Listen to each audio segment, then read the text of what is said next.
que je puisse commencer. Bonsoir à tout le monde. On va faire quelque chose. Regarde un peu dans le Zoom. Quelle est la personne qui voit après ton nom et puis salue la personne. Salue la personne. Dis shalom à la personne que tu vois. Écris dans la conversation. Salue ton voisin de droite. Ton voisin de droite, c'est celui dont tu vois le nom après toi. Yeah. Salue quelqu'un. Salue quelqu'un. Dis, I'm happy to see you. Dis à cette personne, je suis content de te voir. Salue ton voisin de droite. Salue ton voisin de droite. Si tu salues, si ton voisin aussi, tu ne le connais pas, tu dis, je suis content de te voir pour la première fois. S'il y a longtemps, il ne s'est pas connecté, dis-lui où tu étais passé, voisin. Je remarque que tu fais l'école missionnaire.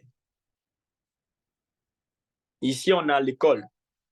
On n'est pas au parc ou au jardin. Mais pourquoi tu viens chaque mois? Parle à ton voisin ce soir. C'est comme ça que la prédication commence. Il dit, exhortez-vous les uns les autres. Dis, mes voisins. Thank you, Father. Hallelujah. There is a joy to be in the presence of the Almighty. C'est Kofi, Cédric Kofi.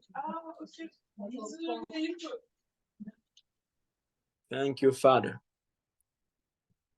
Salue ton voisin, salue ton voisin. Est-ce que tu as salué ton voisin? Thank you, Father.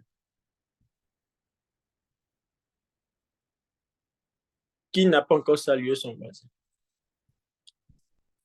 Tu peux regarder aussi, si ton voisin ne te salue pas, dis voisin, tu as quel problème avec moi?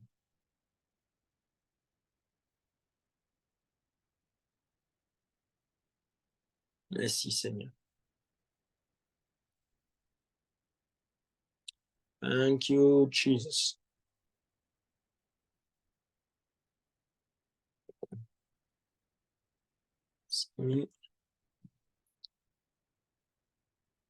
OK. Merci, Seigneur, pour ta grâce. Alléluia. On peut aussi activer nos caméras. Hein? Ne nous cachez pas vos beaux visages. Alléluia. N'ayez pas peur. C'est une grâce d'être dans la présence de Dieu. Ne vous cachez pas derrière vos micros. Si vous êtes assis chez vous, si vous êtes à la maison, c'est bien d'activer vos caméras pour ne pas dormir pendant l'enseignement. C'est pas bien de dormir pendant l'enseignement. C'est une très mauvaise chose. Que Dieu nous bénisse. Ça fait longtemps que je n'ai pas été là, comme disait la dirigeante. Alléluia, je veux saluer quand même tout le monde. Peu les noms que je vois. Bonsoir. Cédric Kofi, bonsoir Eliel Koné, qui est le seul qui a activé sa caméra. Bonsoir Théophane M. Bonsoir Adelmat, bonsoir Ruth. Bonsoir Kofi, bonsoir Yao, bonsoir Michael, bonsoir Roxane, bonsoir Luc. Je ne peux pas saluer tout le monde. Je vois le père d'Érolique qui est connecté aussi. Bonsoir Horis, bonsoir Dylan. Alléluia. Tu vas faire une chose. Il faut appeler ton ami. Il faut lui dire, viens te connecter. Toi, tu n'es pas bien attaché à Dieu. Tu es attaché, tu es détaché. Oui, ta corde là, ce n'est pas bien.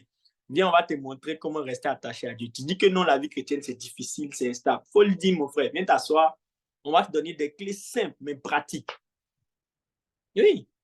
Vous voyez, ces gens de thèmes là, les gens n'aiment pas. Si j'avais mis les 4 faces des êtres vivants, les gens allaient courir. Si avait été venu expliquer si la face de l'aigle, du lion, du bœuf, les gens aiment les choses compliquées que les esprits ne pouvaient pas absorber. Alléluia. Un enfant de 2 ans qui n'a même pas fini de boire du lait, il ne peut pas manger de la viande. Yes. Thank you, Father. Thank you. Merci, Seigneur, pour ta grâce. Alors, ce soir, nous parlons de comment s'attacher au Seigneur. Comment s'attacher au Seigneur. Alors déjà, mon thème, il est biblique. Alléluia. Mon thème, il est biblique parce que on peut se dire que, mais, en tout cas, pour déjà dans le monde, j'ai envie de dire, dans ce monde, dans le naturel, ça passe aussi. Hein. Je m'attache à quelqu'un. Alléluia, je me rapproche de cette personne. On parle aussi d'attachement en parlant de lien. Voilà, donc mon thème est biblique. non seulement parce qu'il est tiré aussi de la Bible. Et dans la Bible, la Bible nous parle énormément de s'attacher au Seigneur, ou la Bible nous parle énormément de faire quoi? De demeurer en lui. De demeurer en lui. Alors, c'est une thématique très importante. Pourquoi? Parce que vous savez, lorsqu'on devient enfant de Dieu, ce qu'on ne nous dit pas, c'est que la marche chrétienne, c'est une route qui est très longue. Ce qu'on ne nous dit pas, c'est que la marche chrétienne, c'est une route qui est très, très longue. Et si on n'a pas les bons éléments, si on ne sait pas comment demeurer en lui, il est très probable que soit on puisse se décourager, soit on puisse être frustré dans cette vie chrétienne-là, ou même il y en a d'autres qui ont fini par rétrograder. Alléluia. Parce qu'ils n'ont plus trouvé la joie qu'ils avaient au début. Ils se sont dit, mais c'était facile. Voyez-vous, je l'ai dit une fois, vous savez, lorsque Dieu va vous faire sortir d'Égypte, il va lui-même combattre Pharaon. Mais après avoir combattu Pharaon, Dieu vous laissera vous-même combattre vos propres combats afin de pouvoir rentrer à Canaan. Je le répète, Dieu affrontera Pharaon pour vous, mais Dieu n'affrontera pas les Cananéens pour votre destinée. Écrivez ceci, ça va vous aider. Je répète, Dieu affrontera Pharaon afin qu'il vous libère, mais Dieu ne va pas affronter les Cananéens pour votre destinée. Il y a des combats que Dieu mènera pour vous, mais il y a des combats que Dieu mènera au travers de vous. Listen to me, people of God. C'est pour cette raison que le peuple d'Israël a voulu se décourager, mais ils se sont dit, mais Dieu a frappé de toutes les plaies. Pourquoi, lorsqu'on doit rentrer à Canaan, maintenant il y a des guerres, ils ont commencé à se décourager dans le désert. Ils ne sont pas restés attachés à la promesse d'entrée. My goodness. C'est alors que le livre d'Hébreux dit, vu que la promesse d'entrer dans son repos est encore valable, ne nous amusons pas avec cette grande promesse, parce que plusieurs ne sont pas entrés dans le repos de Dieu qui était Canaan. Pourquoi? Parce qu'ils ne se sont pas attachés à la parole de Dieu. Alléluia. Et avant de parler de comment s'attacher au Seigneur, j'aimerais d'abord montrer pourquoi, et je pense que j'ai déjà commencé à le dire, pourquoi nous devons nous attacher au Seigneur. Pourquoi nous devons nous attacher au Seigneur? Pourquoi nous devons nous attacher au Seigneur? Pourquoi nous devons nous attacher au Seigneur? Jean 15, Jésus dit, je suis le cep, mon père est le vigneron, et vous êtes les samans. Tout saman qui ne porte pas du fruit est coupé, n'est-ce pas? Mais tout saman qui porte du fruit, mon père les monte, afin qu'il porte encore beaucoup de fruits. Alléluia. Et il dit, aussi longtemps que le saman demeure attaché au cep, il portera des fruits. Mais si un saman se déconnecte, s'il ne s'attache pas, s'il ne reste pas connecté au tronc, il va finir par sécher. Alléluia. Pourquoi s'attacher au Seigneur?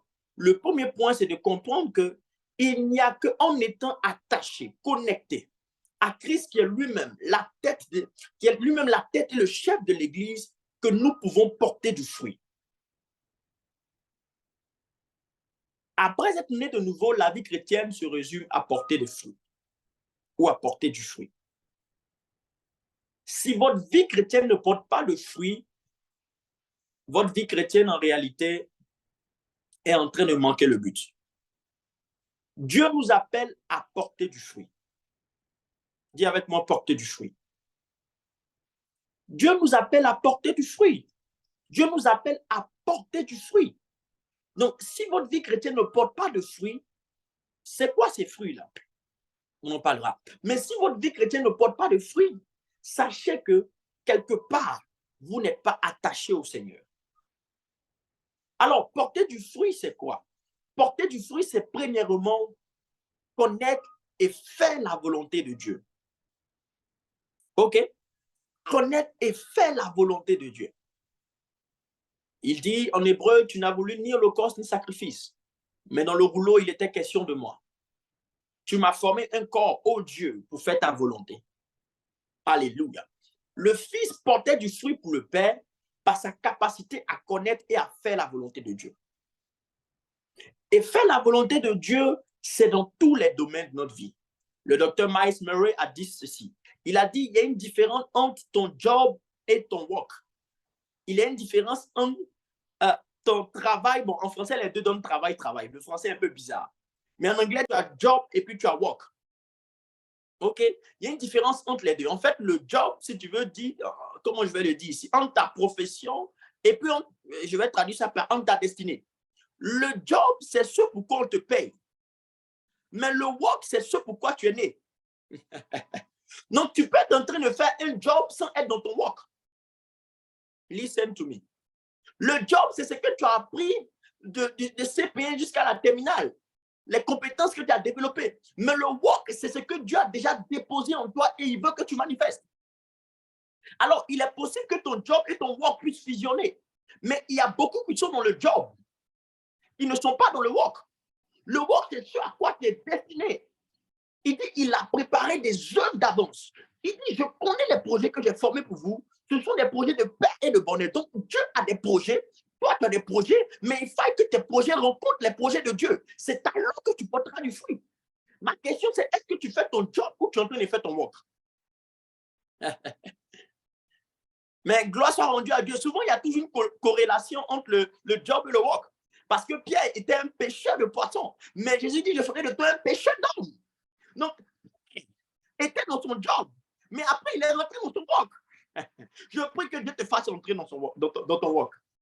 Oh, que tu ne restes pas seulement dans les matières que tu as appris à l'école, mais que ce que Dieu a déposé avant que tu ne viennes dans le monde, que ce avec quoi tu es né, que cela puisse se manifester, que tu n'accomplis pas juste les désirs de tes parents de te voir devenir médecin, de te voir devenir avocat, mais que tu accomplisses les projets de Dieu. In Jesus' mighty name I pray. Oh, dis avec moi, Seigneur, aide-moi à connaître mon work. Beaucoup de personnes passent du temps dans les jobs. Ils dépensent leur énergie, mais ils n'accomplissent pas la volonté de Dieu pour eux. Vous savez, il y a une manière simple de découvrir son work, c'est lorsqu'on est petit. Vous savez, si vous avez des enfants, les désirs qu'ils ont avant même d'aller à l'école, là, souvent, ce sont les choses que Dieu a placées en eux. Mais après, les parents nous dit que non, bon, toi, tu aimes dessiner, mais dessin là, ça ne paye pas trop. Parosa, Ketobran de Leka. Toi, tu aimes écrire, mais bon, actuellement, il faut savoir que dans le monde où on est, c'est le développement qui marche.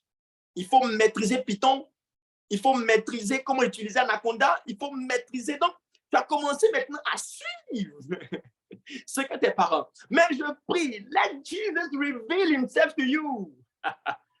Que Dieu te révèle ton work. Ne reste pas dans ton job. Parce que Dieu ne va pas te juger par rapport à ton job. Jamais. Vous pensez que quand on va arriver au paradis, Dieu va dire quoi? Il va dire non, il était ingénieur, j'ai fait l'assistance par ordinateur, tout ça. Dieu va dire OK, great. Mais quels sont les talents que moi je t'ai donnés? C'est par rapport aux talents qu'il t'a donné qu'il va te juger. Et beaucoup vont mourir sans jamais découvrir ce à quoi Dieu les a appelés. C'est pour ça encore, il a encore dit, Dr. Miles Murray, que le cimetière est l'endroit le plus riche au monde. Pourquoi? Parce qu'au cimetière, il y a des cantiques jamais chantés, il y a des livres jamais écrits, il y a des inventions qui ne sont jamais sorties. Je prie que tu ne meurs pas avec ce à quoi tu as appelé. Je prie que tu ne meurs pas maratozikati, avec ce que Dieu t'a donné. Dis avec moi, je refuse de mourir avec ce que Dieu a mis en moi. Que cela sorte de moi in Jesus' precious name. Dis encore, je refuse. Écoute-moi. Tu pries comme si tu es en train de t'amuser. Si tu meurs avec ce que Dieu t'a donné, tu vas arriver au ciel, tu n'auras aucune récompense. Tu n'auras aucune récompense. Porter du fruit, c'est ça. C'est être dans ton work. Tu as quoi Dieu t'a appelé. Alléluia. Mais il dit une chose, c'est que vous ne pouvez pas porter du fruit si vous n'êtes pas connecté à moi qui suis quoi? Le tronc. Vous ne pourrez pas découvrir votre destinée. My goodness. Bradon sele katona viata. Ilush ateno paros il devra dehas. Oh, j'aime ce texte de Acte 17. Où Paul était dans l'aéropage d'Athènes, il était en train de discuter avec ses épicuriens. Et il dit que comme l'ont dit quelques-uns de vos poètes, nous sommes de la race de Dieu. Et si nous sommes de la race de Dieu, nous ne devons pas croire que la divinité est semblable à de l'or, à de l'argent, ou à de l'industrie faite de l'or, des mains d'hommes, ou de l'art des mains d'hommes. Et il dit ceci, car en lui, nous avons la vie, nous avons l'être et nous avons le mouvement. My goodness. En lui, cela signifie qu'en dehors de lui, on n'a pas la vie. En dehors de lui, on n'a pas le mouvement. En dehors de lui, on n'a pas l'être. En lui, c'est en lui que nous avons la vie, que nous avons le mouvement et nous avons l'être. Nous existons comme nous sommes en lui. En lui. Alléluia, ce n'est pas mon sujet, mais je pense qu'un jour je prêcherai dessus. In him, en lui. En lui, nous avons trois choses. La vie, l'être et le mouvement. Ou plutôt, la vie, le mouvement et l'être. La vie, le mouvement et l'être. On ne peut pas porter du fruit en étant en dehors de Christ. C'est pour ça, écoutez-moi, si vos stars sont des gens qui ne connaissent pas Christ, sachez qu'en réalité, ces gens-là, ils sont en train de gaspiller leur vie. Parce que quel que soit ce que tu fais, si tu n'es pas en Christ, ce n'est pas comptabilisé. Ce n'est pas comptabilisé. Ce que tu fais en dehors de Christ n'est pas comptabilisé comme étant les œuvres de Dieu. Alléluia. Pourquoi être attaché au Seigneur? Parce que c'est en étant attaché au Seigneur que, l'on arrive à découvrir son work, que l'on arrive à porter du fruit et que l'on arrive à ne pas vivre une vie chrétienne de sécheresse. Il dit, si vous vous détachez, vous allez sécher. Et en plus, il dit, si vous demeurez, si vous êtes attaché, demandez ce que vous voulez. Demandez tout ce que vous voulez. Je suis en train de donner une réponse aujourd'hui. Pourquoi tu pries et puis il y a des sujets de prière qui n'ont pas de réponse parce que tu ne demeures pas? Il dit, si vous demeurez en moi et que mes paroles demeurent, pourquoi vous devez être attaché au Seigneur? Parce que c'est la seule manière d'avoir une vie de prière avec des réponses.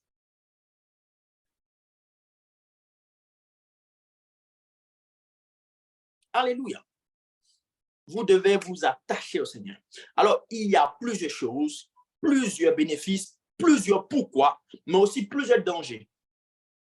Il dit, demeurez attaché, demeurez attaché, demeurez attaché. En dehors de moi, vous ne pouvez rien faire.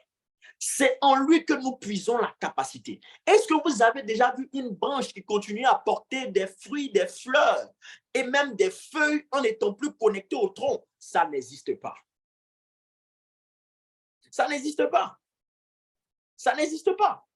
Donc, aussi longtemps que vous n'êtes pas attaché au Seigneur, vous n'êtes pas attaché au Seigneur, aussi longtemps que vous ne vous attachez pas fermement au Seigneur Jésus-Christ de Nazareth, sachez que votre vie n'aura pas de goût, votre vie n'ira pas de l'avant, votre vie ne glorifiera pas Dieu.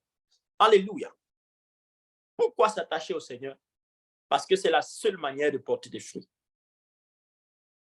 Et ce sont les fruits qui seront comptabilisés par Dieu. Maintenant, la question c'est comment? Si on a compris l'importance, la question que nous réunissons ce soir, c'est comment? Le how. Le how. Parce que c'est bien de dire, de s'attacher au Seigneur. C'est bien de comprendre les bénéfices. Mais comment? Comment?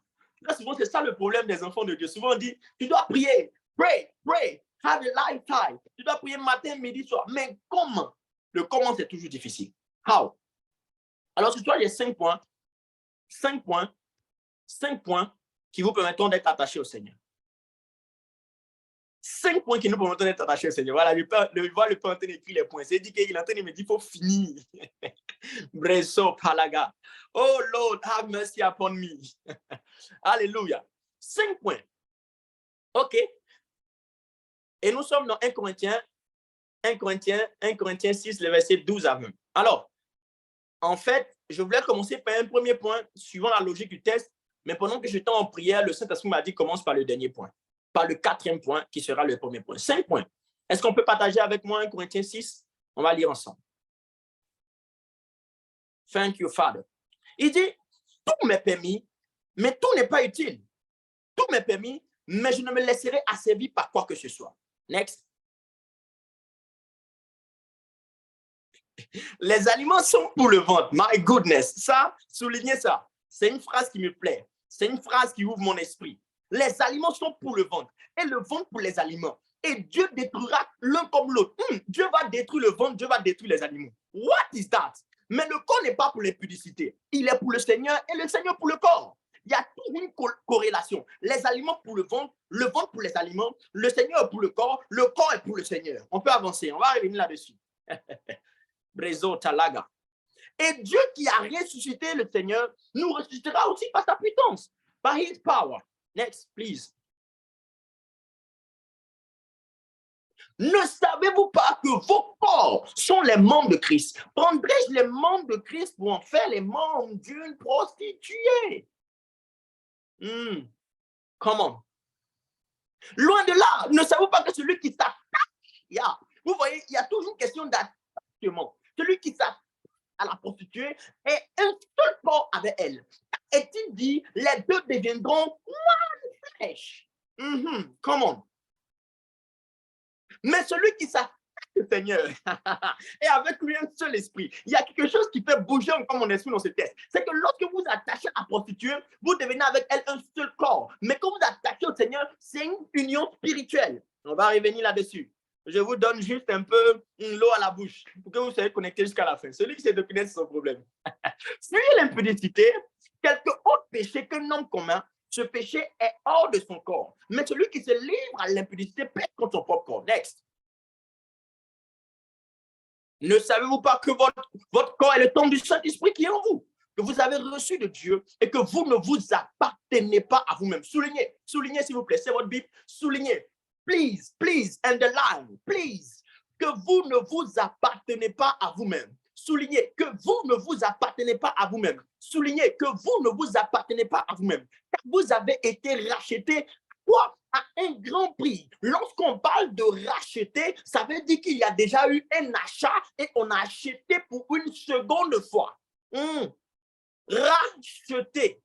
Acheter une seconde fois. Donc, vous ne vous appartenez pas à vous-même. Maintenant, il dit glorifiez donc Dieu dans votre corps et dans votre esprit qui quoi?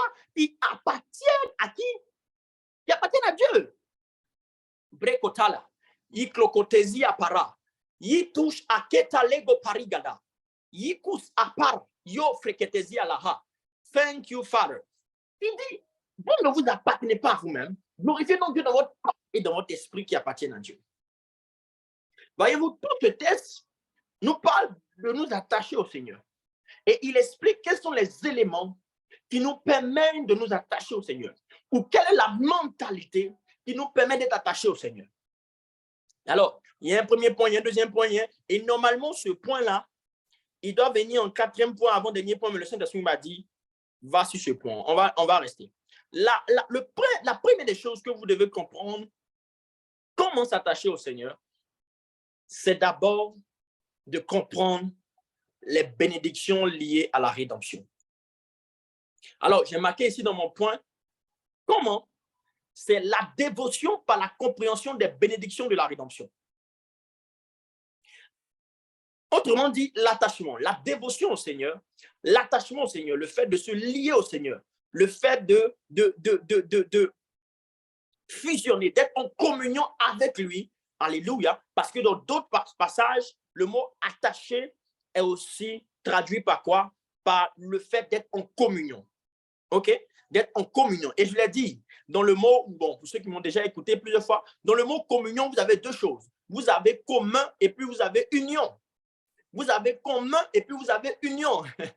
C'est comme une tautologie, mais je crois que c'est fait exprès. Vous avez commun et vous avez union. Alléluia. Donc, lorsqu'on parle d'attachement, on parle de communion.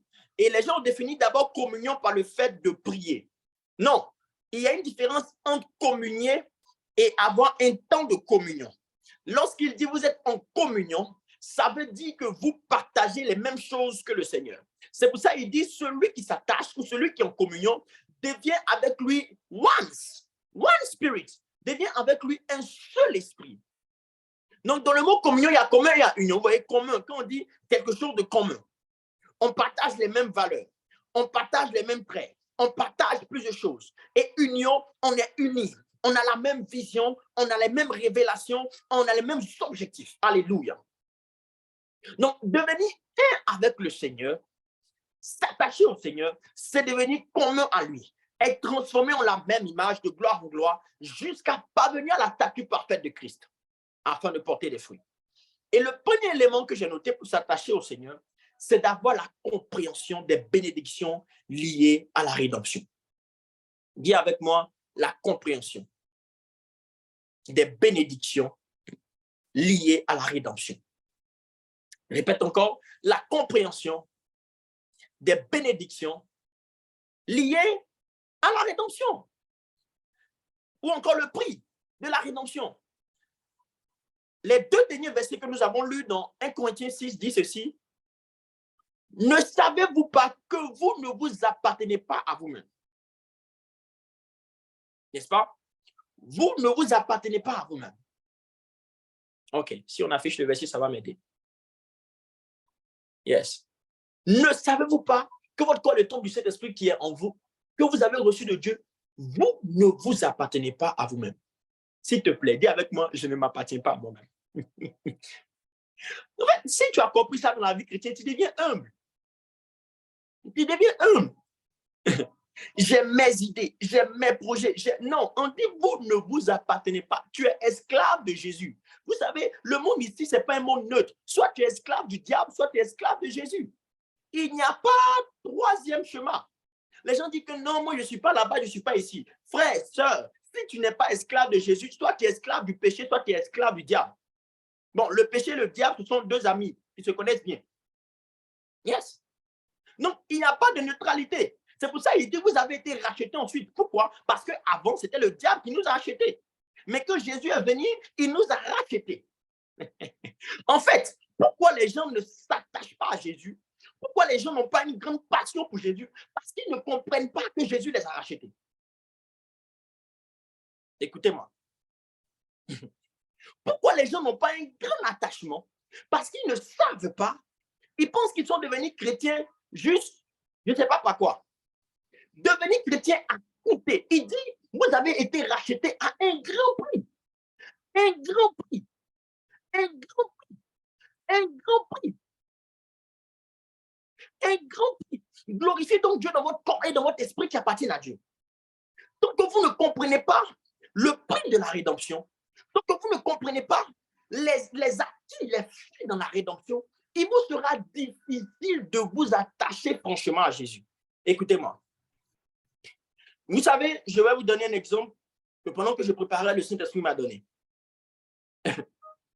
Vous savez, si vos parents vous mettent à l'école et que même vous n'aimez pas le domaine dans lequel on vous a mis, mais si vous pensez au fait qu'ils payent 10 000 € par an, ça va vous encourager à bosser. Qui est d'accord? Qui est d'accord?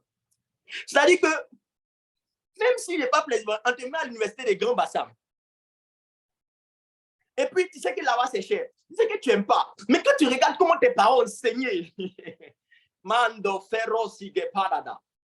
Quand tu regardes comment tes parents ont saigné pour te mettre là, tu dis, même s'ils n'aiment pas cette matière-là, I want to do my best. Are you with me? Donc, le prix que les parents ont payé pour te mettre dans cette université te donne de t'attacher d'une certaine manière, te donne de valoriser d'une certaine manière ces études que tu es en train de faire afin de pouvoir payer. Alléluia. Vous ne vous amusez pas avec les choses de grand prix que vous avez. Pourquoi les gens sont capables de même, j'ai envie d'exagérer, insulter des gens à cause de leur iPhone? Parce qu'ils savent combien ça les a coûté. Un grand prix a été payé. C'est pour ça que les hommes de Dieu blaguent aussi avec l'onction. Si tu blagues avec mon onction, aïe, aïe, aïe, aïe, elle fait comme Élisée. Quoi? Moi, homme sauve. Des ours et des lions vont sortir pour t'avaler. Tu sais à quel prix j'ai eu mon onction? Don't play with me. Baruch Igeta. Et certains théologiens interprétaient pour dire qu'il est très probable que Élisée a tellement chargé les bagages d'Élie que c'est à cause de ça qu'il est devenu chaud. Donc, quand on se moquait de sa calvitie, on se moquait de son sacrifice. Viens avec moi, ne te moque pas de ma calvitie. Tu ne sais pas comment j'ai eu cette calvitie-là. Don't play with me. Don't joke with my anointing. Il dit, ne touchez pas, mais ouais. Barusu pate gahade. Brekota lega diaka. Mekota ate brekota. Alléluia. Le prix qui est engagé dans quelque chose détermine l'attachement que nous avons à cette chose. Yes. Je vois mes soeurs ici. Qu'elles mettent 1,25 m ici, là. Qu'elles mettent 25 000 ici, là. Don't play. Il ne faut pas venir toucher n'importe comment les cheveux. Why? The price. Stay with me, Bryce. Oh, thank you, Father. Thank you, Father. Le prix. Lorsque nous comprenons le prix, il y a un attachement automatique qui naît en nous. Mais c'est parce que les enfants de Dieu ne connaissent pas le prix qu'il a payé. Il dit qu'il a payé un grand prix. Oh, il n'a pas payé 1 000 euros. Il n'a pas payé 2 000 euros. Il n'a pas payé 3 000 euros. Il n'a pas payé 11 millions de dollars. Il a payé au prix de sa vie. Cela devait susciter en nous un grand attachement au Seigneur. Je ne sais pas à combien vous avez acheté cet objet de valeur que vous avez, auquel vous êtes très attaché. J'ai dit souvent, vous savez, j'ai remarqué cela. Si quelqu'un va à l'église, qu'il oublie sa Bible à l'église, il va dire, oh, c'est pas grave, dimanche prochain, je vais prendre. Mais s'il oublie son téléphone, il va prendre même un hitch, taxi, rapidement. À cause de quoi? Value.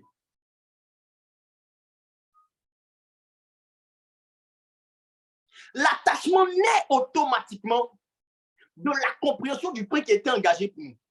Même si vous regardez dans les relations amoureuses, qu'est-ce qui fait que les gens sont attachés les uns pour les autres? Sacrifice. Écoutez-moi, si vous aimez une fille et vous vous dites je t'aime, vous ne faites rien, frère. Votre relation est sur un brin de corde. Ça peut se casser facilement. Car Dieu a tant aimé, il a donné. Pourquoi les gens, après plusieurs années, restent attachés? Parce qu'il y a eu des sacrifices. Il y a eu des prix qu'ils ont payés ensemble. Le prix qui est engagé fait naître toujours un attachement. Et il dit que vous avez été racheté à un grand prix. Oh! Vous avez été racheté à un grand prix. Vous avez été racheté à un grand prix. Cela doit créer automatiquement une passion pour Jésus. La Bible dit, wow, Satano bara. J'aimerais lire dans ma version. Ma version est beaucoup plus dynamique. Après Gwen. Romain dit ceci. Listen to me.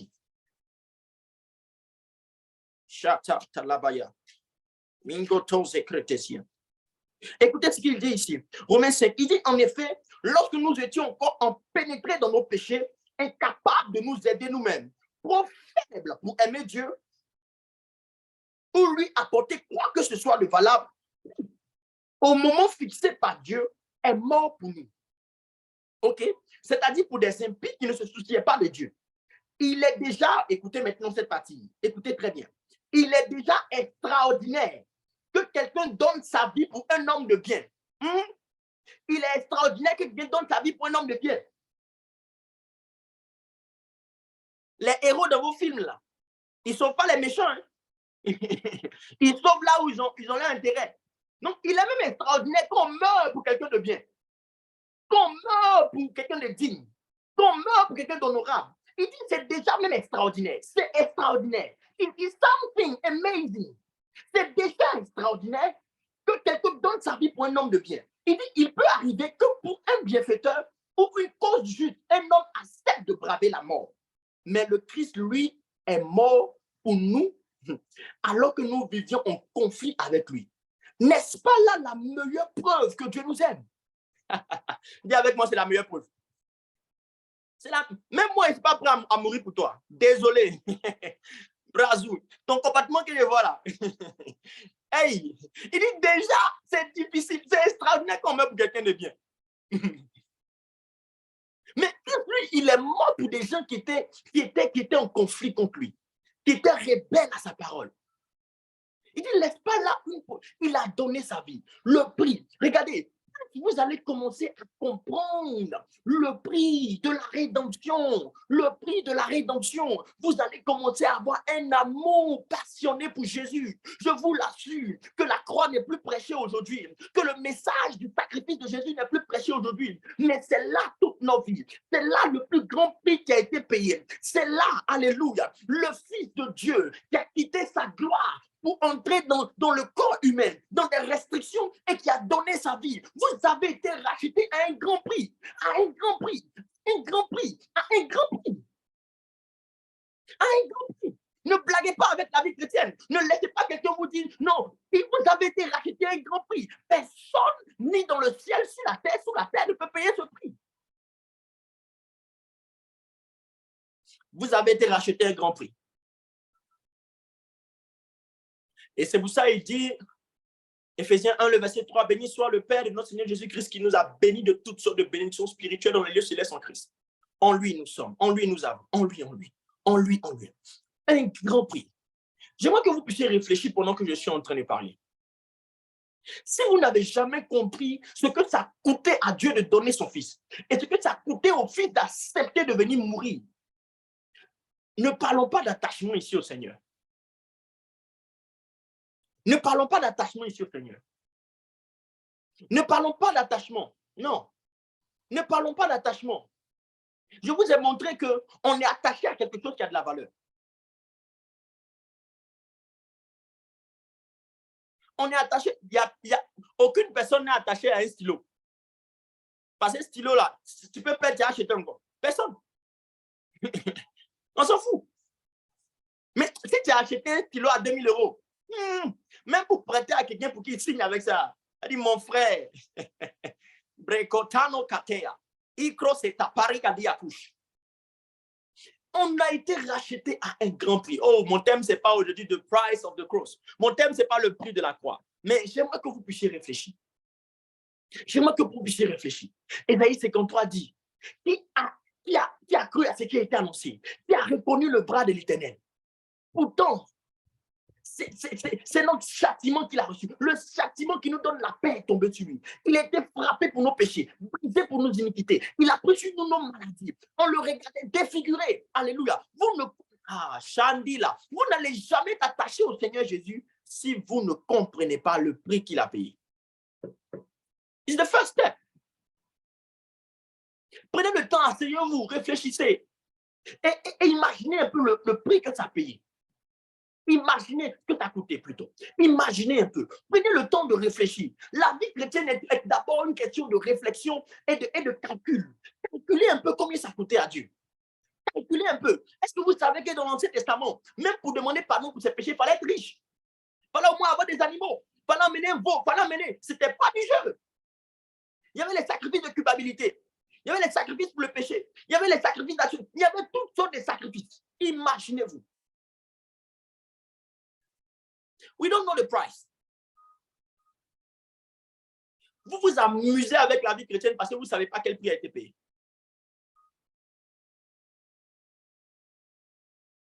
Vous vous amusez. Vous n'aimez pas Jésus parce que vous ne savez pas quel prix il a payé.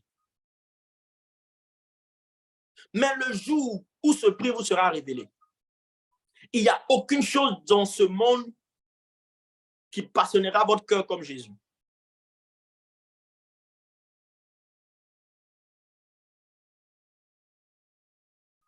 Un grand prix.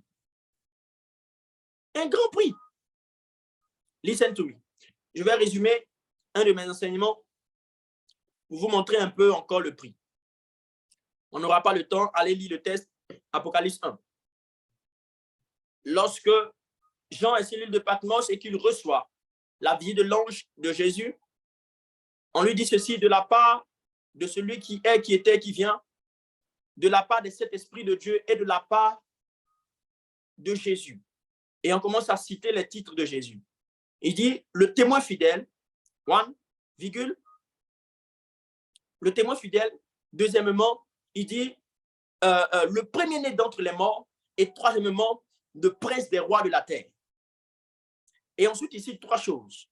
Il dit à celui qui nous aime, à celui qui nous a délivrés de nos péchés par son sang, et à celui qui a fait de nous des prêtres ou des rois et des prêtres devant Dieu, son Père, à lui soit la gloire, la louange au siècle des siècles. Écoutez-moi, Apocalypse 1, verset 5 à 6. Et je vais résumer rapidement. Ok, vous pouvez mettre le texte. Je vais résumer rapidement ce que ce texte est en train de dire. De la part de trois choses. On dit le témoin fidèle, le premier-né et le prince des rois de la terre. Et ensuite, on dit celui qui nous aime, celui qui nous a délivrés de nos péchés et celui qui a fait de nous. En fait, il y a une corrélation entre ces trois titres et ces trois choses qu'il a fait pour nous. OK? Cette affection, cette action qu'il a posée. Pendant que je méditais dessus, ce que le Saint-Esprit me disait. Il me dit en réalité, il est le témoin fidèle parce qu'il nous a témoigné fidèlement l'amour de Dieu. Donc, le témoin fidèle, c'est celui qui nous aime.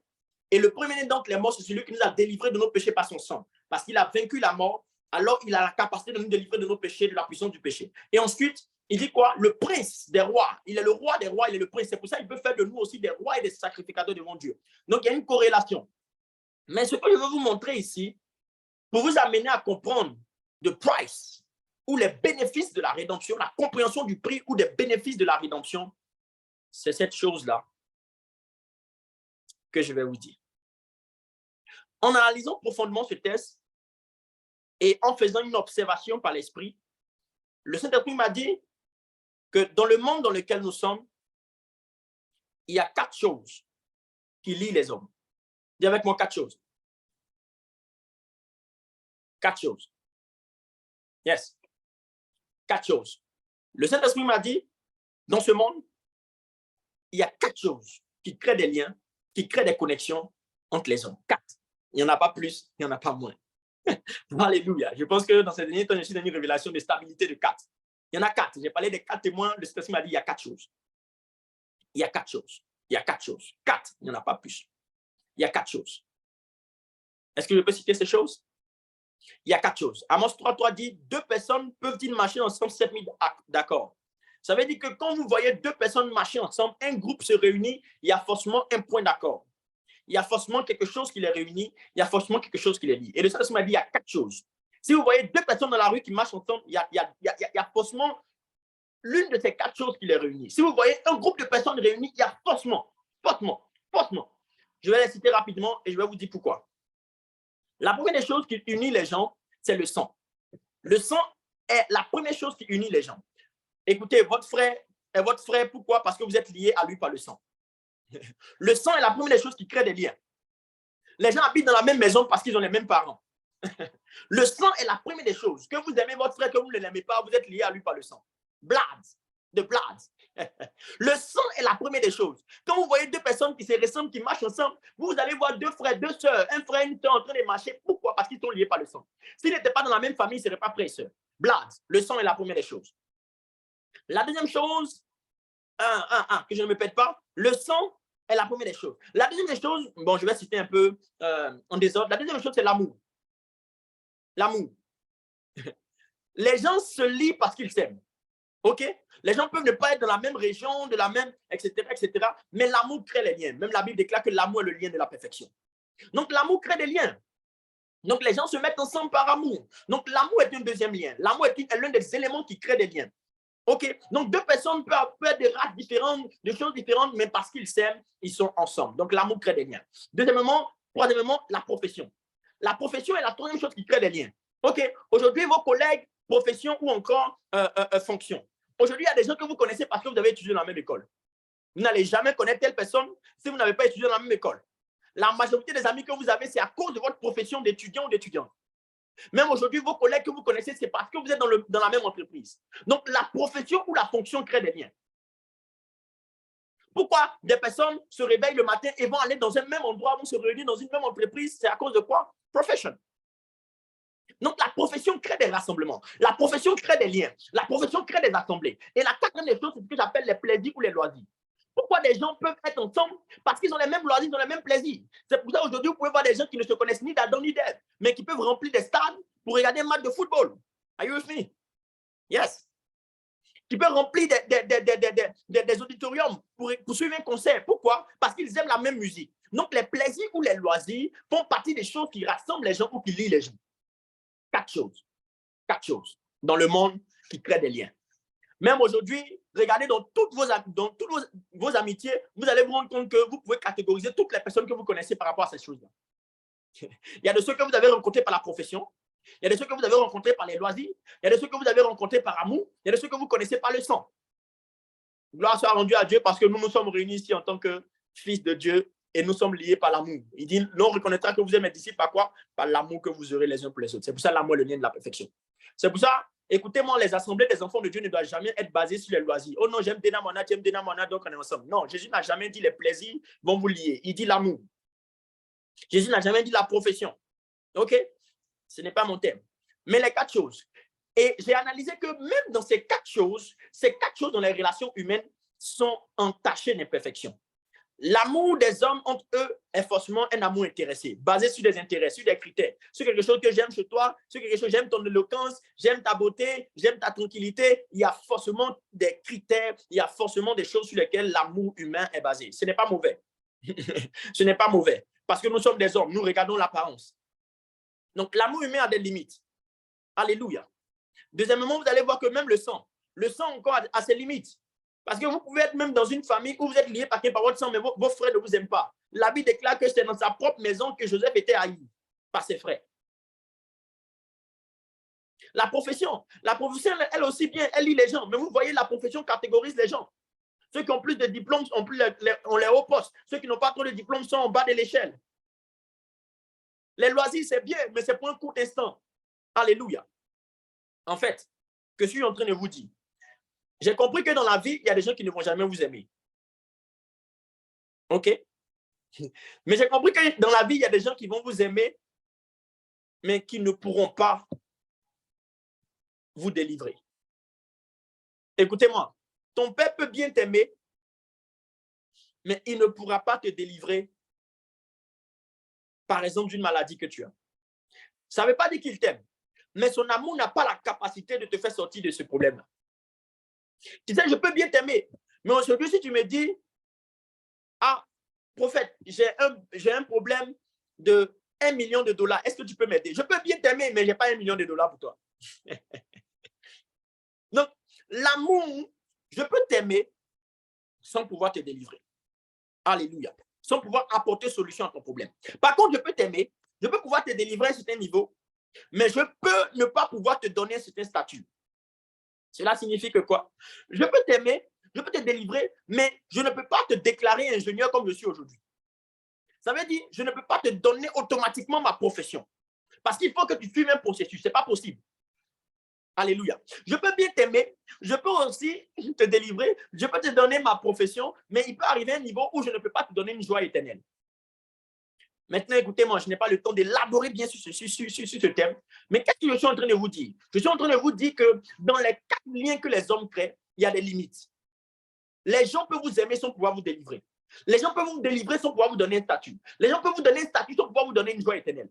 Mais j'aime ce que la Bible dit au sujet de Jésus. Et c'est là que je parle de la compréhension des bénéfices. Il dit à celui qui nous aime. Nous sommes liés par Jésus par l'amour, premièrement, qui est le lien de la perfection. À celui qui nous aime. Et ce qui est étrange, c'est que l'amour de Jésus n'est pas basé sur ce que nous savons faire, ce que nous ne savons pas faire. L'amour de Jésus n'est pas basé my goodness. Parce que comme vous le vouliez ou pas, l'amour entre un homme et une femme, c'est parce que l'homme doit combler des besoins sur la femme et c'est parce que la femme doit combler des besoins sur l'homme. Il y a complémentarité. Mais Dieu n'a pas besoin d'être comblé. Dieu n'a aucun besoin. Donc, l'amour de Dieu appelé agapé n'est pas basé sur des choses qu'il doit recevoir de nous. Sur des choses qu'il doit recevoir de nous. Donc, l'amour de Dieu nous lie, premièrement. Deuxièmement, il dit à celui qui nous a délivrés de nos péchés. Donc, Dieu ne nous aime pas. Dieu a la capacité de nous délivrer. Ou encore, Jésus a la capacité de nous délivrer de nos péchés. Écoute-moi, ton père peut t'aimer, ta maman peut t'aimer, mais ta maman ne peut pas te délivrer de tes péchés. Je suis désolé de te dire ça. Yes. Ta maman peut t'aimer. Ta maman peut t'apprécier. Ta maman peut dire, je vais donner ma vie même pour toi. Mais écoute-moi, si aujourd'hui tu as un cancer, il n'y a que Jésus qui peut guérir ce cancer. C'est pour ça, arrêtez vos histoires. Non, ma maman ne veut pas. Si ta maman ne veut pas que c'est une histoire salutaire, tu as le droit de désobéir à ta maman. Il dit, enfants, obéissez à vos parents selon le Seigneur. Il y a un selon qui est là. Mais il dit, honorez vos parents. Dans honorer, il n'y a pas de condition. Il n'y a pas de condition pour honorer ses parents. Mais dans obéir, il y a une condition. Selon le Seigneur. Si ce qu'on me demande de faire n'est pas selon le Seigneur, j'ai le droit de désobéir. Tu ne me diras jamais d'aller me prosterner dans un cimetière devant le cadavre de ma grand-mère. Pourquoi? Devant le tombeau de ma grand-mère. Et puis je vais dire non comme c'est ma maman. Jamais. Vos parents peuvent vous aimer, mais vos parents ne peuvent pas vous sauver de vos péchés. Ils ne peuvent pas vous sauver de l'enfer. Donc, toi qui es trop attaché à ta maman, tu ne veux pas te donner aux choses de Dieu. Écoute-moi, tu as un sérieux problème. À celui qui nous aime et qui nous a délivrés. Jésus est le seul qui nous aime d'une manière inconditionnelle et qui est le seul qui a la capacité de nous délivrer. My goodness. Et il dit nous a délivrés par son sang. Donc, Jésus se lie à nous par amour. Jésus se lie aussi à nous par le sang. Le lien de l'amour, mais aussi le lien du sang. Alléluia. Mais il ne s'arrête pas là. Il dit celui qui a fait de nous le lien de la profession. My goodness. Ton papa peut t'aimer, mais ton papa ne peut pas faire de toi, ne peut pas te donner cet statut. Il dit celui qui a fait de nous des sacrificateurs pour Dieu son Père. Il nous a donné la profession la plus élevée, la plus haute. Servir Dieu. À lui soit la gloire, la louange. Et celui qui nous donne une joie éternelle. Il est lié par nous aussi dans la dimension du plaisir et du loisir. Lorsque vous comprenez que Jésus est le seul qui nous aime de manière inconditionnelle, est le seul qui a la capacité de nous délivrer, non seulement de la mort, du péché, de l'esclavage de Satan, est le seul qui nous donne une position, une profession dans le royaume de Dieu. Écoutez-moi, pour avoir une certaine position dans ce monde, pour avoir une certaine profession dans ce monde, il faut avoir un CV, des compétences, des skills, des capacités, des certificats. Mais Jésus n'a pas attendu des certificats, il n'a demandé aucun CV, il n'a demandé aucune compétence, il a fait automatiquement de nous. Praise the Lord! Il a fait de nous. Il nous a donné un titre, une position que nous ne méritons pas. Il nous a donné un statut. J'ai paru akato. Même si je suis ton père, que je suis le président de la République, je ne peux pas te nommer aujourd'hui président. Je n'ai pas cette capacité. Il faut que tu ailles faire des études. Mais Jésus est le seul lié par la profession qui nous donne sa profession. Thank you, Jesus. C'est ce prix qu'il a payé. Le prix de nous aimer d'une manière conditionnelle. Le prix de nous délivrer de nos péchés. Et le prix de faire de nous. First things, la compréhension des bénédictions. Je vais aller vite. Je me suis étalé sur ce point parce que c'est très important. Écoutez-moi, aussi longtemps que l'amour de Dieu ne grandira pas dans votre cœur, l'attachement au Seigneur Jésus ne viendra pas. Si vous ne comprenez pas ces choses, je n'ai pas le temps, peut-être un autre jour je parlerai de ça. Mon message, c'est de la part de Jésus. Le seul qui a la capacité de nous aimer, de nous délivrer et de faire de nous. Alléluia. Dis avec moi, merci Jésus. Merci Jésus. Parce que tu es le seul qui peut faire ces choses. Nobody. Personne ne peut faire cela. Personne. Thank you, Jesus. La première des choses, c'est la compréhension du prix qu'il a payé. Ilo satano braketa. Liru saka palada. Si tu rencontres quelqu'un aujourd'hui qui te dit que je travaille à la Maison Blanche, waouh, tu seras étonné, tu seras choqué. Mais j'aimerais te dire qu'en ce soir, tu es en face de toi quelqu'un qui travaille plus qu'à la Maison Blanche, qui travaille dans le palais du roi de gloire. Il y a ton débat là, tombé. Thank you, Jesus. Thank you, Jesus. Le deuxième point, il me reste combien de minutes pour que j'aille rapidement? J'ai déjà fait 1 heure, c'est ça? Hein? Il me reste combien de minutes? 10? 15? On peut aller rapidement.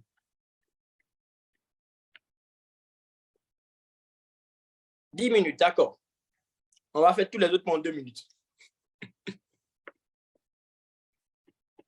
Les 4 autres points. Le deuxième point, c'est ce que j'appelle « Faites ce qui est utile dans ce qui est permis ». Si vous voulez vous attacher au Seigneur, premièrement, vous devez comprendre le prix. Le prix suscitera en vous une passion. Le prix suscitera en vous un attachement inédit. Mais deuxième chose que vous devez faire, c'est de faire ce qui est utile dans ce qui est permis. 1 Corinthiens 6, 12, il dit « Tout m'est permis, mais tout m'est pas utile. » Aussi longtemps que vous n'arrivez pas à appliquer le principe de l'utilité dans la permission, votre attachement au Seigneur sera vacillant. Yes. Tout m'est permis, mais tout n'est pas utile. Tout m'est permis, mais je ne me serai asservi par quoi que ce soit. Comprenez que lorsque Paul dit tout m'est permis, il ne parle pas ici du péché. Le péché n'est pas permis. Mais il parle des choses qui sont neutres, auxquelles les enfants de Dieu ont part, mais qui peuvent finir par devenir une addiction, qui peut finir par devenir un asservissement ou un esclavage. Vous ne pouvez pas vous attacher à Dieu si vous ne savez pas distinguer l'utilité dans la permission. Ça, c'est très important. L'utilité dans la permission. Écoutez-moi. Je vais donner des exemples pratiques. Qu'est-ce qui est permis? C'est permis d'avoir Instagram, oui. C'est pas un péché. C'est permis d'avoir Snapchat, oui. C'est permis d'avoir TikTok, oui. C'est permis d'avoir quoi? Twitter, oui. Toutes ces choses sont permises. Mais maintenant, la question que je te pose, quand tu as toutes ces applications, est-ce que cela n'est pas devenu un asservissement pour toi? Les enfants de Dieu disent non, j'arrive pas à prier. J'arrive pas. Mais regarde, prends ton téléphone. Regarde le nombre de temps que tu passes sur tous ces réseaux. C'est permis, mais tout n'est pas utile. Enfant de Dieu, qu'est-ce qui est utile pour toi? Si Instagram est ce qui est utile pour toi, tu n'as pas besoin d'avoir tout, comme les hommes de ce monde. Tu n'as pas besoin d'avoir tout. Tu n'as pas besoin d'avoir tout. Les hommes, même les plus riches, les plus performants, ils n'ont pas toutes ces applications. Qu'est-ce qui est utile, mais qui n'est pas permis? Regarde dans ta vie, il y a beaucoup de choses que tu fais. C'est permis, c'est pas un péché. Mais finalement, ça finit par devenir un asservissement. Est-ce que c'est interdit à un enfant de Dieu de jouer les jeux vidéo? Non. Mais comment tu peux t'asseoir de minuit à 6 heures en train de jouer PlayStation? C'est devenu maintenant un asservissement. C'est permis. Mais est-ce que c'est utile? Ça t'apprend quoi? Vous ne pouvez jamais vous attacher au Seigneur si vous n'arrivez pas à extraire ce qui est utile dans ce qui est permis. Vous ne pouvez pas vous comporter comme les hommes de ce monde qui font tout et rien. Est-ce que faire des statuts, c'est permis? Oui, c'est permis, mais est-ce que c'est toujours utile? Voilà la question que tu dois te poser. Les gens disent non, est-ce que c'est péché? C'est pas péché. On ne parle pas de péché ici, on parle de est-ce que c'est utile? Quand tu te vas sur Facebook, là, tu te vas avec quel objectif? À chaque fois que vous faites quelque chose sans objectif, ce n'est pas utile. Tu vas juste pour te balader. Alors que tu aurais pu apprendre quelque chose. Tout m'est permis, mais tout n'est pas utile. Il y a des gens qui savent tout. Combien tel joueur est payé? Combien de fois il a changé de club? Ils sont informés sur tout, mais ils ne connaissent même pas qui a écrit le livre de Philippe. Une fois, j'étais dans une étude biblique. On dit qui a écrit le livre qui a écrit Philippiens? Il dit c'est Philippe. My goodness. On dit qui a écrit Philippiens? Il dit c'est Philippe. Comme dans Philippiens, il y a Philippe. Mais tu vois voir ce gars-là, il est informé de tous les news du monde. Il connaît les nouvelles stars, les superstars. Est-ce que c'est un péché? C'est pas un péché. C'est permis de s'informer. Mais est-ce que c'est utile d'avoir toutes ces infos et ne rien connaître sur le royaume de Dieu? Tout m'est permis, mais tout m'est pas utile. Quelles sont les choses qui te sont permises, mais qui sont devenues un asservissement pour toi? Si tu n'arrives pas à te discipliner et faire le tri entre ce qui est permis et ce qui est utile, sache que tu ne vas jamais correctement t'attacher au Seigneur. Dis avec moi le principe de l'utilité dans la permission. Yes. Le principe de l'utilité dans la permission.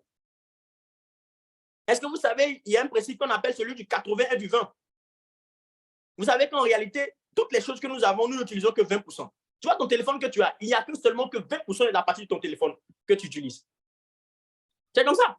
Mais vous voyez dans le groupe de l'école de l'esprit, il y a 20% parmi tous ceux qui sont dans le groupe qui se connectent. Vous devez savoir identifier le 20% qui vous permet d'exploser.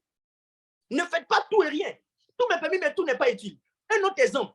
Les hommes de ce monde, les gens de ce monde, ils aiment avoir des milliards et des milliards de vêtements. Ce n'est pas mauvais. Mais la Bible dit, si tu as 2 tuniques, donne à ton ami. Écoute-moi, si tu as trop d'habits, regarde la chaussure là. Ça fait 6 mois que tu n'as pas porté, c'est chez toi. C'est permis, mais ce n'est pas utile. Il faut donner la chaussure à quelqu'un qui n'en a pas. On ne vit pas comme des hommes. On vit avec les principes du royaume. Toutes ces chaussures que tu as, tu fais quoi avec ça? Les hommes qui deviennent sages là, ils n'ont pas beaucoup de choses. Ils ont compris le principe du vin. Et regardez Bishop Oyedepo. Bishop Oyedepo ne change jamais de vêtements pour venir prêcher. Il a un seul vêtement. Vous ne comprenez pas la sagesse. Breso Talagabaya. Tout m'est permis, mais tout n'est pas utile. Qu'est-ce que tu fais qui est permis, mais qui n'est pas utile? C'est par cela que Paul commence. Si vous voulez vous attacher au Seigneur, commencez à appliquer le principe. Quand je veux faire ça, c'est permis, mais est-ce que c'est utile? Quand je veux m'adonner à ça, c'est permis, mais c'est utile. Quand je veux faire ça, c'est permis, mais c'est utile. Si vous commencez à faire ça, vous allez voir que vous avez beaucoup de temps pour passer avec Dieu. Ok, je vais avancer rapidement. Quelqu'un a compris ce que j'ai dit? Est-ce que je suis en train d'aider quelqu'un? Il faut être délivré. Je parle, faut être délivré des réseaux sociaux. Je t'en prie, il faut être délivré de ça. Sois délivré. C'est permis, mais ce n'est pas utile. Ça va te tuer, ça va te bouffer du temps pour rien. Les contenus que tu vois là, ça ne te sert à rien. En plus, souvent, mais ça t'amène à pécher. C'est permis, mais est-ce que c'est utile? Je n'ai pas Instagram, je ne suis pas mort. Il n'y a pas Snapchat, je ne suis pas mort. Il n'y a pas TikTok, je ne suis pas mort. Je ne fais pas publication chaque matin sur mon statut, mais quand tu es prêt, ça rentre. Ça rentre ou ça ne rentre pas? Oui, parce que je me concentre sur ma consécration. Pour que quand je te donne une seule fois, ça rentre. Voilà. Il y a des gens là, ils ne lisent pas les Bibles. Ils attendent qu'on va publier dévotionnel en statut pour lire. Si c'est comme ça, tu médites là, ta vie chrétienne est voie à l'échec. Il y a des gens, eux, c'est les statuts des gens qui font la méditation matinale. Tu vas mourir desséché. Continue comme ça. Il ne faut pas prendre ta Bible et t'asseoir. Wait. Ferro, sakaba les dossiers. Je vais avancer, sinon il va m'énerver. La deuxième des choses, c'est de neutraliser ce que j'appelle le Dieu ventre. Neutraliser le Dieu ventre. Vous ne pouvez pas vous attacher au Seigneur si vous ne neutralisez pas ce qui rentre dans votre bouche. Ça peut paraître simple, mais c'est la vérité. Il dit ceci, il dit, après avoir dit, tout me permet de te il dit, les aliments sont pour le ventre et le ventre pour les aliments, mais Dieu les détruira. Si tu n'as pas appris à discipliner ton ventre, sache que tu ne peux pas t'attacher au Seigneur. C'est simple, mais c'est la vérité. Une personne qui aime manger beaucoup, l'excès d'étape, qui est gourmande, qui tremble devant la nourriture, ne peut pas s'attacher au Seigneur. Jamais.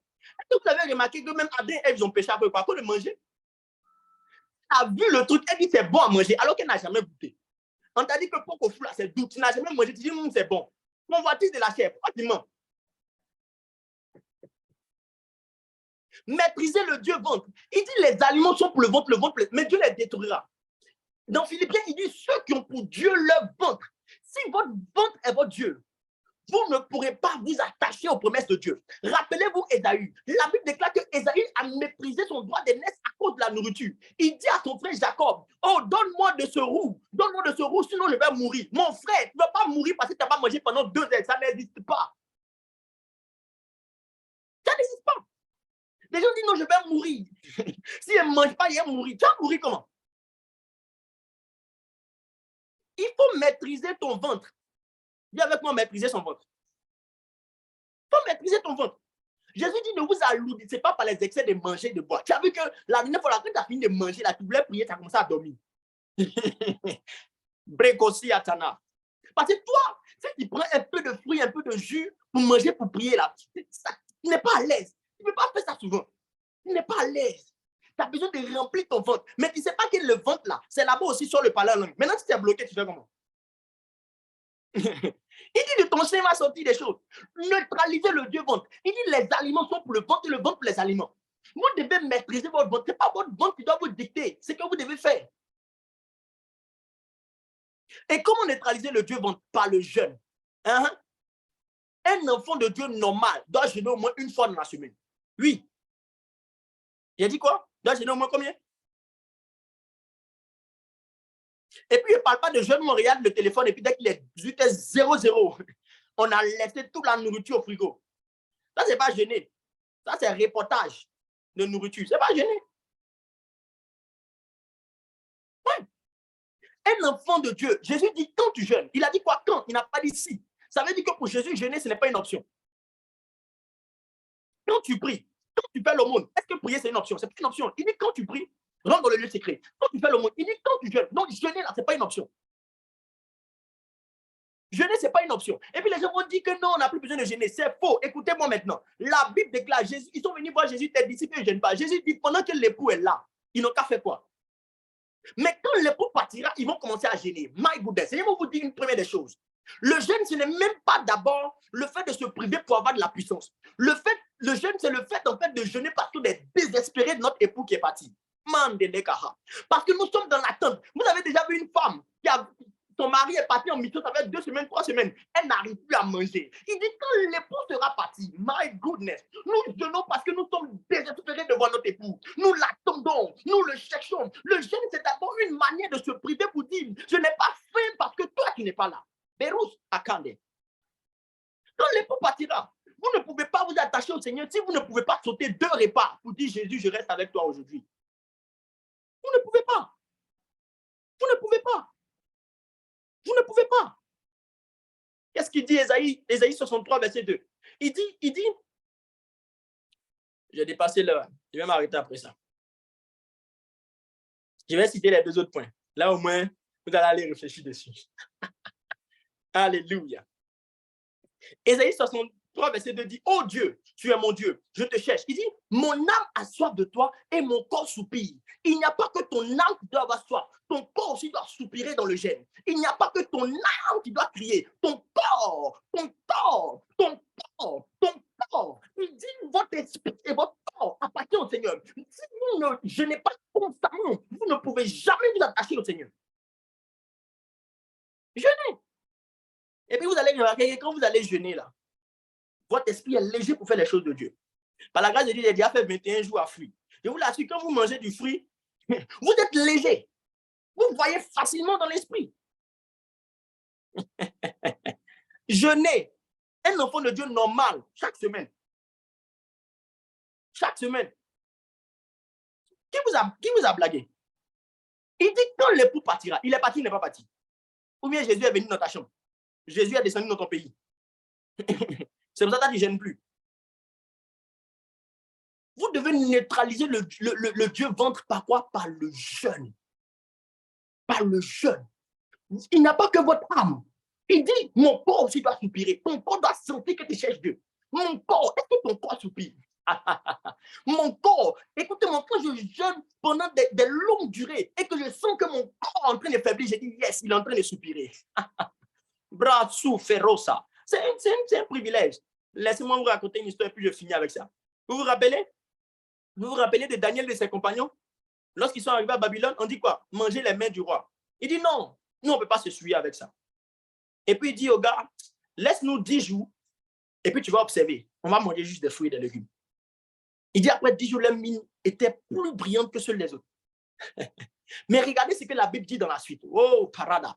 On dit, Daniel avait un esprit 10 fois supérieur. Il a jeûné 10 jours, il a eu un esprit 10 fois. Et le Saint-Esprit m'a dit, ça ne résonne pas bien en français, c'est en anglais. When you fast, you become fat. Listen to me. When you fast, you become fat. Quand tu jeûnes, tu deviens rapide. Mais ça ne sonne pas bien en français. When you fast, you become fast. Ils ont jeûné pendant 10 jours. Ils ont eu un esprit supérieur qui les a donné d'aller plus rapidement. Ceux qui jeûnent vont toujours plus rapidement. When you fast, you become fast. C'est everything. Parosiga. Ceux qui ont mangé là, ils venaient leur demander d'interpréter les songes. Les gens qui ne comprennent jamais les songes, ce sont les gens qui mangent beaucoup. Et puis après, ils viennent voir les prophètes pour interpréter mon songe. Mais tu manges. Daniel, il ne mangeait pas, il mangeait des fruits. Les Sadducéens, ils ne comprenaient plus rien. Les magiciens ne comprenaient plus rien. Ceux qui ne mangeaient pas là, ils pouvaient interpréter pour les autres. Arrête de manger un peu. Hein? Ferme un peu ta bouche. Contrôle un peu ton ventre. Que ton ventre ne soit pas ton Dieu. Ne fais pas comme Esaïe qui méprise les choses spirituelles à cause de nourriture. Il dit, donne-moi ce roux. Donne-moi ce roux. Sinon, je vais mourir. Jacob dit, tiens. Maintenant, après, il vient pleurer. Mon père, tu n'as plus de bénédiction. Mais tu as vendu ton droit d'aînesse.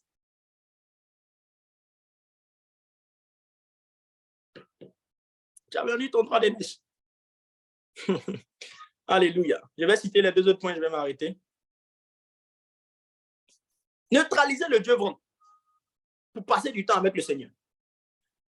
Les 2 autres points, c'est livrer votre corps au Seigneur. Et le dernier point, c'est s'attacher à ceux qui s'attachent au Seigneur. Voilà, vous pouvez réfléchir là-dessus. Donc, livrer votre corps au Seigneur, il y a aussi la partie 2 qui est le jeûne neutralisé. Parce que quand vous jeûnez, vous livrez votre corps. Mais il y a plus que ça. Il y a plus que ça. Je vais finir avec ce que je voulais expliquer. Est-ce qu'on peut me donner 2 minutes? Je fais ça rapidement. C'est bon? Je peux? D'accord. Le texte dit ceci. Les aliments sont pour le ventre et le ventre pour les aliments. N'est-ce pas? Les aliments sont pour le ventre et le ventre pourquoi? Pour les aliments. Et il dit Dieu les détruira tous les deux. Aïe! Ton ventre où tu es en train de mettre toutes les vitamines A, B, C, D, Z, là. On dit Dieu va détruire ça. Donc, c'est mieux que tu amènes les vitamines dans ton esprit aussi. Tu mets tout dedans. Tu mets foie gras.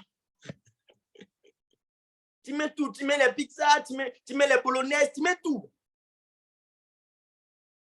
On dit, ventre qui est là. Déjà, même là, quand tu mets dedans, tu vois où ça sort, non? Non, pourquoi tu es pressé? Jésus dit oui, il dit ça va dans les lieux secrets. Nous tous, on sait où ça part. Donc, il faut mettre dans ton esprit, là, que ça rentre là. Il n'y a pas de digestion. Sustainable resource. Ça reste là, dans l'esprit là. Il n'y a pas encore d'aller dans les lieux secrets. Quand ça reste dans ton esprit, c'est rentré. Ça ne sort pas. Maintenant, il dit les aliments sont pour le ventre et le ventre pour les aliments. J'aimerais vous expliquer ça pour finir, c'est un bonus.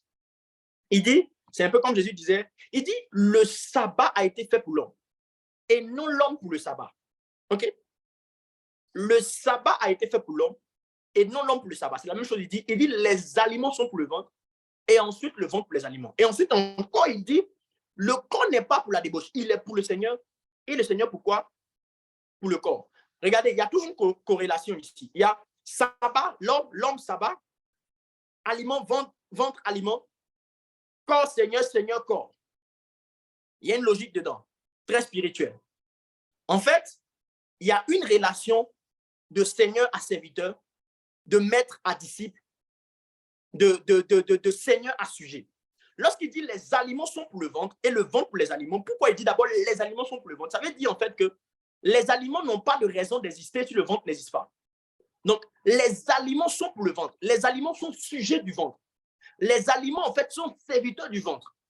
OK? Et le ventre, maintenant, lorsque, je parlerai de cette deuxième partie, mais la première chose qu'il faut comprendre lorsqu'il dit les aliments sont pour le ventre, c'est que les aliments existent parce que le ventre existe. C'est ce qu'il dit. Le sabbat est pour l'homme et non l'homme pour le sabbat. Ça veut dire que le sabbat existe parce que l'homme existe. Ce n'est pas parce que l'homme existe, c'est pour ça que le sabbat existe. Ce n'est pas parce que le sabbat existe que l'homme existe. Exemple simple. L'école existe parce que les hommes existent. Ce n'est pas parce que l'école existe que maintenant les hommes existent. C'est clair? L'école existe parce qu'il y a des hommes. Donc, l'existence de l'école n'a pas de sens si les hommes n'existent pas. Donc, l'école a été faite pour les hommes et non les hommes pour l'école. Donc, le but pour lequel les hommes existent, ce n'est pas l'école. Mais l'école, son existence, c'est les hommes. Est-ce que c'est un peu clair? Je sais que c'est un peu difficile à tenir, mais c'est ce qu'il dit. Donc, les aliments sont pour le ventre. Ça veut dire que les aliments sont sujets au ventre. Entre le ventre et puis les aliments, le maître, c'est le ventre. OK? Entre le sabbat et puis l'homme, le maître, c'est l'homme. Entre le corps et puis le Seigneur est le Seigneur. Le maître, c'est le Seigneur. Mais regardez maintenant, en plus d'avoir une relation de sujet ou de seigneur à esclave, il y a une relation d'orientation. Il dit pour. Il dit pour. Suivez bien. Il dit pour. Il dit quoi? Les aliments sont quoi? Sont pour le ventre. Ça veut dire que les aliments existent pour aller en direction du ventre. Qu'est-ce que cela signifie? Je donne un exemple simple pour que vous compreniez avec les aliments et puis je vais parler du corps. Voyez-vous, si vous avez une carotte sur votre table, en fait, quand il dit les aliments sont pour le ventre, ça veut dire la carotte est pour le ventre. Mais aussi longtemps que la carotte ne sera pas mise dans la bouche, ne sera pas mise dans la bouche, qu'est-ce qui va se passer? Le ventre ne peut pas opérer. Le ventre ne peut pas commencer à être quoi? À être pour la carotte. Donc, la carotte a besoin de quoi? De se soumettre, d'aller dans la direction du ventre pour que le ventre puisse aller dans la direction de la carotte. Est-ce que c'est compris? C'est un peu difficile? Je répète. Si vous avez une carotte sur la table, si vous ne dirigez pas cette carotte dans votre bouche, donc si la carotte ne se soumet pas, ne va pas dans la direction de la bouche qui va ensuite partir dans la direction du ventre, le ventre ne peut pas commencer à établir son métabolisme, n'est-ce pas? Le ventre ne peut pas commencer à tourner. Donc, il faut d'abord que la carotte soit pour le ventre et que le ventre soit pour la carotte. Donc, il y a toujours l'un qui va vers l'autre et l'autre qui commence à assumer la responsabilité. C'est simple, non, c'est ce que je dis. Ou c'est compliqué? Je réponds. Qui a compris mon exemple? Si vous n'avez pas compris, je réponds. Est-ce que c'est clair? Si c'est clair, dites amen. Ou bien c'est difficile, je simplifie. Les aliments sont pour le ventre. C'est bon? OK. Les aliments sont pour le ventre. Donc, il faut d'abord que la carotte vienne dans le ventre pour que le ventre commence maintenant à digérer, à travailler, à être maintenant pour la carotte. Donc, il y a quoi? Il y a une relation de dépendance. Il faut que la carotte aille dans la direction du ventre pour que le ventre maintenant aille dans la direction de la carotte. C'est la même chose. Si vous avez compris ça, vous allez comprendre mon point. Il dit, le corps est pour le Seigneur et le Seigneur est pour le corps. Il faut d'abord que le corps soit pour le Seigneur pour que le Seigneur soit pour le corps. Ça veut dire quoi? Ça veut dire que votre corps doit être pour le Seigneur. Aussi longtemps que vous ne vous livrez pas comme la carotte, aussi longtemps que vous n'allez pas dans la direction du Seigneur, le Seigneur ne sera pas dans votre direction. Le corps est pour le Seigneur. Donc, vous devez orienter votre corps vers le Seigneur et ensuite, le Seigneur maintenant se tournera vers vous. Donc, si la carotte ne tombe pas dans le ventre ne peut pas commencer à travailler, à faire le métabolisme et à commencer à opérer tous ces processus de digestion. Donc, le ventre commence à être pour les aliments lorsque les aliments sont introduits à l'intérieur de lui. Donc, le corps est d'abord pour le Seigneur. Vous devez d'abord soumettre votre corps au Seigneur afin que le Seigneur soit pour votre corps. Et là est un secret de la guérison divine. Aussi longtemps que vous ne soumettez pas votre corps au Seigneur, le Seigneur ne sera pas pour votre corps. Pourquoi il y a les chrétiens malades? Parce que les corps les appartiennent à eux. Ils ne livrent pas leur corps au Seigneur. Tant que le corps n'est pas pour le Seigneur ne sera pas pour le corps. Tant que le corps n'est pas pour le Seigneur ne sera pas pour le corps. Tant que vous ne livrez pas votre corps, tant que vous ne livrez pas votre corps, tant que vous ne livrez pas votre corps au Seigneur, le Seigneur ne peut pas prendre soin de votre corps. Et c'est dans cette dimension-là que lorsque vous livrez votre corps, que le Seigneur aussi vient dans la direction de votre corps, il y a un attachement qui se fait. Il y a une communion qui se fait. J'avais des points à développer, mais j'aimerais que vous puissiez comprendre cela. Livrer votre corps, c'est que votre corps soit pour le Seigneur. Le Seigneur est pour le corps, sera pour votre corps. Si votre corps est pour le Seigneur, si vous orientez vos désirs, si vous orientez vos envies, si vous orientez, je vais vous donner 3 choses. Il y a remarqué qu'il y a 3 choses qui souillent le corps. Les yeux, les oreilles et la sexualité. Voilà 3 choses que la Bible cite comme des péchés qui engagent tout le corps. Lorsque vous savez purifier vos yeux, vous savez contrôler ce que vous écoutez, vous savez contrôler votre sexualité, vos pulsions, vous donnez votre corps pour le Seigneur. Et le Seigneur prendra soin de votre corps. Que Dieu vous bénisse. Je prie que ces secrets puissent vous aider à rester attachés au Seigneur. Que la première des choses, qui est la compréhension des bénéfices de la rédemption, soit votre partage. Que cela suscite en vous un amour inédit, une flamme, une passion pour le Seigneur. Et qu'ensuite, vous passez au niveau de la compréhension de l'utilité dans la permission. Qu'ensuite, vous puissiez neutraliser le Dieu ventre. Qu'ensuite, vous puissiez livrer votre corps et que vous puissiez aussi vous attacher à des personnes qui s'attachent au Seigneur. Ainsi, je vous l'assure, je vous garantis que vous serez permanemment attachés au Seigneur. Celui qui m'a dit Amen, que ses paroles s'attachent à lui. Au nom suprême de Jésus, j'ai prié. Soyez bénis et shalom.